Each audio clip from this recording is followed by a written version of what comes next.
सोमवार व्रत कथा। अमरपुर नगर में एक धनी व्यापारी रहता था। दूर दूर तक उसका व्यापार फैला हुआ था। नगर में उस व्यापारी का सभी लोग मान सम्मान करते थे। इतना सब कुछ होने पर भी वह व्यापारी अंतर्मन से बहुत दुखी था, क्योंकि उस व्यापारी का कोई पुत्र न था। दिन रात उसे एक ही चिंता सताती थी, उसकी मृत्यु के बाद उसके इतने बड़े व्यापार और धन संपत्ति का कौन संभालेगा। पुत्र पाने की इच्छा से वह व्यापारी प्रतिदिन सोमवार भगवान शिव का व्रत पूजा किया करता था। शाम काल को व्यापारी शिव मंदिर में जाकर भगवान शिव के सामने घी का दीपक जलाया करता था। उस व्यापारी की भक्ति देखकर एक दिन पार्वती ने भगवान शिव से कहा, हे प्राणनाथ, यह व्यापारी आपका सच्चा भक्त है। कितने दिनों से यह सोमवार का व्रत और पूजा नियमित कर रहा है। भगवान, आप इस व्यापारी की मनोकामना अवश्य पूर्ण करें। भगवान शिव ने मुस्कुराते हुए कहा, हे पार्वती, इस संसार में सबको उसके कर्म के अनुसार फल की प्राप्ति होती है। प्राणी जैसा कर्म करते हैं उन्हें वैसा ही फल प्राप्त होता है। इसके बावजूद पार्वती जी नहीं माने। उन्होंने आग्रह करते हुए कहा, नहीं प्राणनाथ, आपको इस व्यापारी की इच्छा पूरी करनी ही पड़ेगी। यह आपका अनन्य भक्त है। प्रति सोमवार आपका विधिवत व्रत रखता है और पूजा अर्चना के बाद आपको भोग लगाकर एक समय भोजन ग्रहण कराता है। आपको इसे पुत्र प्राप्ति का वरदान देना ही होगा।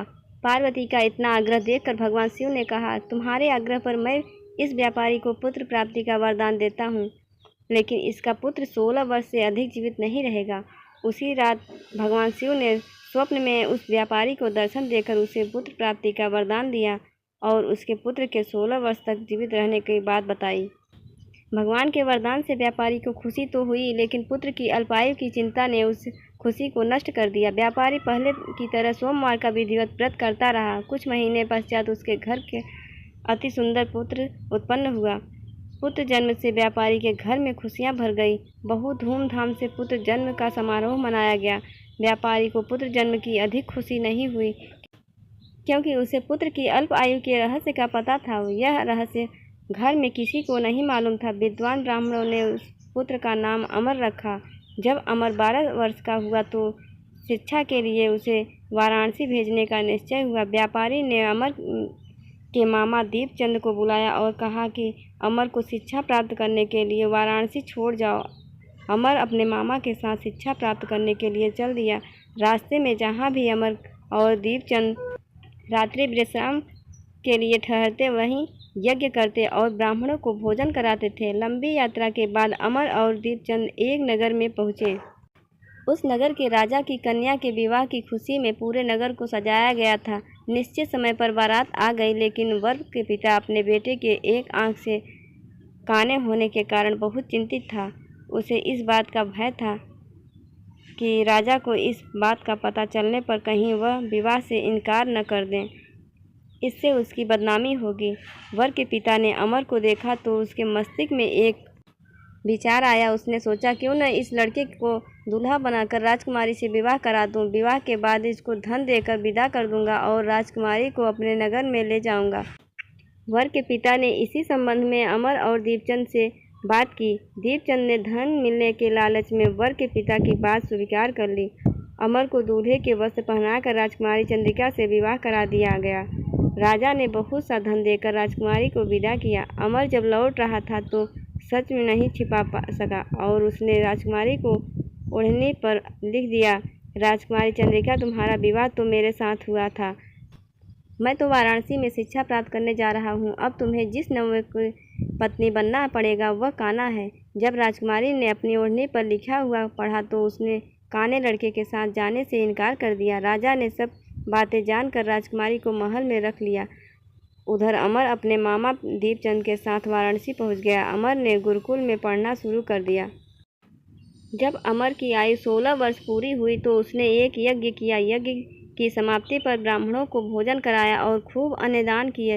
रात को अमर अपने शयन कक्ष में सो गया। शिव के वरदान के अनुसार शयन अवस्था में वह अमर के प्राण पखेरु उड़ गए।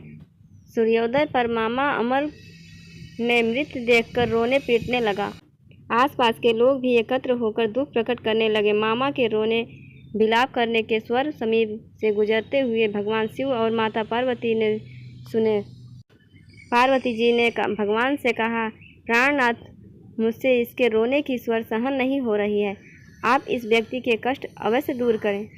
भगवान शिव ने पार्वती के साथ अदृश्य रूप में समीप जाकर अमर को देखा तो पार्वती जी से बोले, पार्वती, यह तो उसी व्यापारी का पुत्र है। मैंने इसे 16 वर्ष की आयु का वरदान दिया था। इसकी आयु तो पूरी हो गई है। पार्वती जी ने फिर भगवान शिव से निवेदन किया, हे प्राणनाथ, आप इस लड़के को जीवित करें, नहीं तो इसके माता पिता पुत्र की मृत्यु के कारण रो रो कर अपने प्राणों का त्याग कर देंगे। इस लड़के का पिता तो आपका परम भक्त है, वर्षों से सोमवार का व्रत करते हुए आपको भोग लगा रहा है। पार्वती के आग्रह करने पर भगवान शिव ने उस लड़के को जीवित होने का वरदान दिया और कुछ ही पल में वह जीवित होकर उठ बैठा और शिक्षा समाप्त करके अपने मामा के साथ अपने नगर की ओर चल दिया। दोनों चलते हुए उसी नगर में पहुँचे जहाँ अमर का विवाह हुआ था। उस नगर में भी अमर ने यज्ञ का आयोजन किया। समीप में गुजरते हुए नगर के राजा ने यज्ञ का आयोजन देखा। राजा ने अमर को तुरंत पहचान लिया।